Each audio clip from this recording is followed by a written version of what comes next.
pulls out his books, his ears of corn and his stalks of wheat, showing his love for agriculture, horticulture, things like that. Jefferson was a green thumb with his wife. He was also a guy that could speak several languages, play several instruments.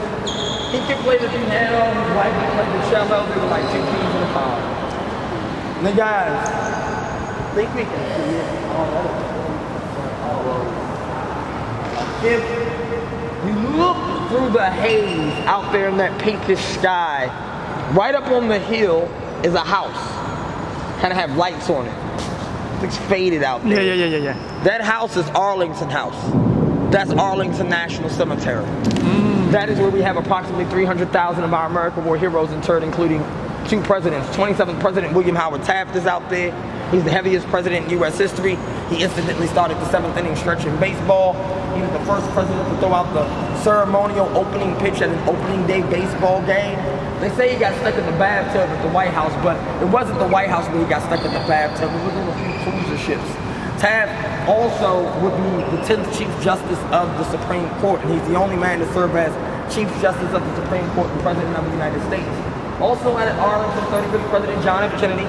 You'll find Bobby Kennedy there, Buzz Aldrin, who is the real Buzz Lightyear. You'll also find the Challenger crew, Columbia crew, Artie Murphy, former heavyweight champion Joe Louis is there. First African-American Associate Justice of the Supreme Court, William Marshall is there. Civil rights activist Medgar Evers is there. John Joseph Blackjack Pershing is there. Pierre Charles LaFont. And Section 27 is the citizens of Freedom's Village.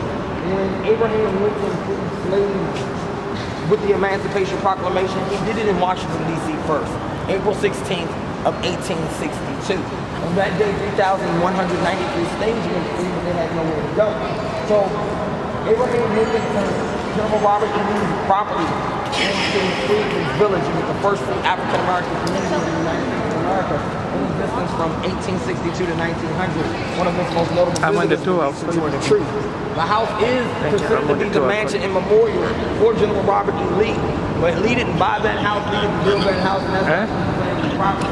The house was built by George Washington Parke Custis. It was passed down to his daughter, Mary Ann Custis. Mary Ann Custis meets and falls in love with General Robert E. Lee. The 2 crazy kids got married. They lived at Arlington House to the beginning of the American Civil War, at which time Abraham Lincoln gets word to Lee and says, Lee, you fight with the Union, right? Today is the day, you gotta make a decision. And Lee says he can't, he won't.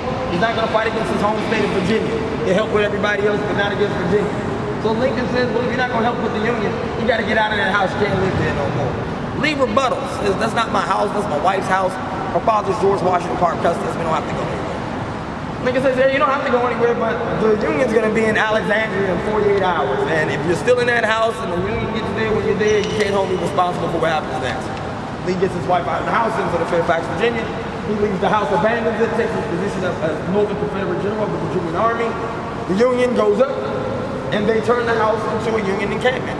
But to keep the Lees from ever coming back again, they begin to inter Union soldiers in Mary Ann Custis' Rose Garden. It unofficially begins Arlington National Cemetery. Arlington's first interment officially for the military, May 13th, 1864. Come on guys, we're gonna get out here. It looks like the rain hasn't begun. Có phải của bạn mình need to take a picture. You get it. Yeah. Would you get the picture?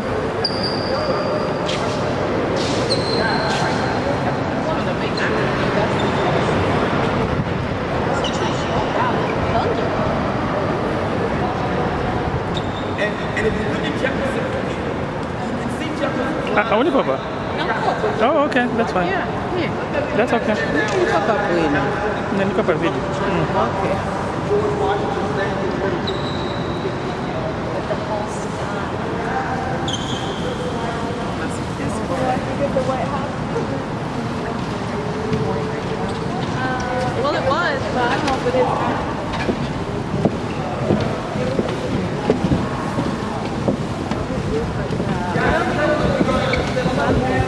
Listen closely. You can see. Oh, it is. It is over there. No, it just, you can't see it. But it's there.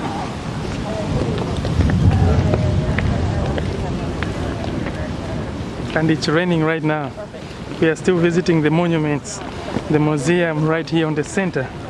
We are just coming out from. Ooh. Juniper bush. The juniper bushes are symbolic of the terrain that these soldiers will have to endure. During the Korean War, there's a very notable battle called the Battle of Chosin. The Korean War already had severe weather, as the average temperature during the Korean War was 0 degrees. But at the Battle of Chosin, it was even colder. During the Battle of Chosin, the warmest day of that battle was -5 degrees Fahrenheit, a wind chill of -9.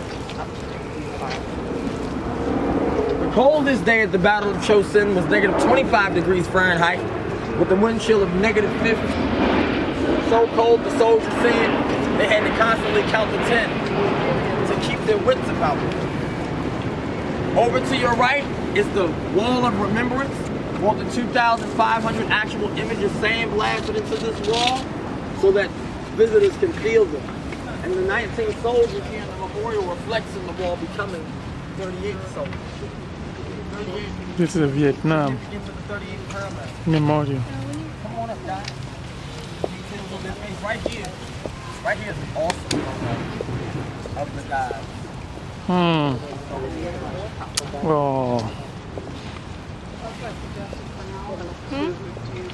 Oh wow. And then from here, really from there, you can have them all. But from right here, you get right here, and you get them all. Yeah, right here. Right here. Oh. It's nice, right? Yeah, it is nice. It is really nice. That's why they call this the perfect memorial. Oh. And then it continues on this side. Guys, watch yourself. The storm appears to have knocked over one of the walls. Oh, wow. Wow. That's These why are the 19 soldiers representing the Vietnam War. Wow. Yeah, it is. Very thoughtful memorial Oh. for the soldiers of the Korean War.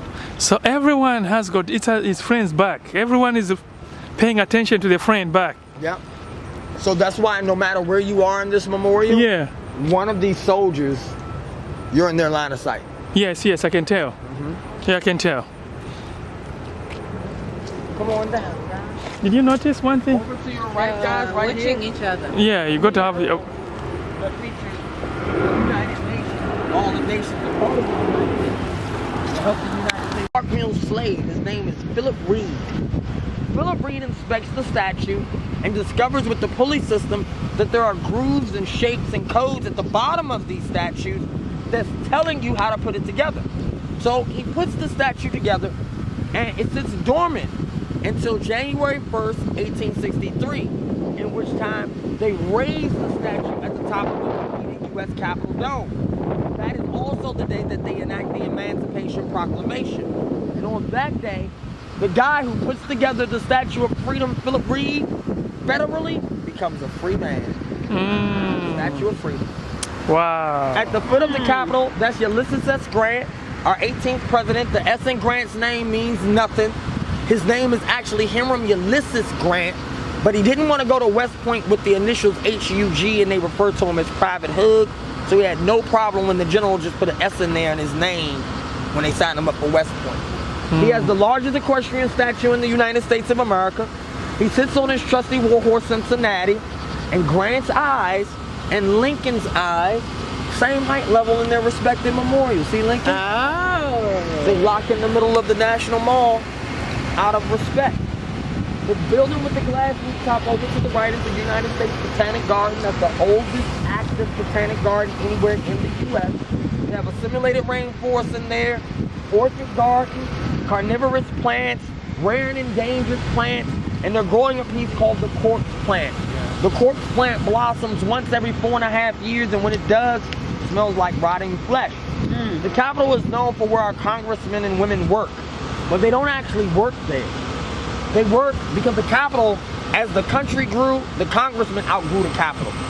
So they work in the House of Representative office buildings and the Senate office buildings, which are across the street from the Capitol, on its south and north side. They take pedestrian tunnels and a monorail that runs under the Capitol in order to get here, in order to vote and discuss things. But most of the time, they're not in the Capitol. They're in their office buildings. Pretty cool? Pretty cool. Yeah. All right, guys, we're going to hop back on the bus. Wow. So brothers and sisters, that's how it concludes our tour. Our tour guy now is taking us back to our hotel rooms. What a night. I can't regret.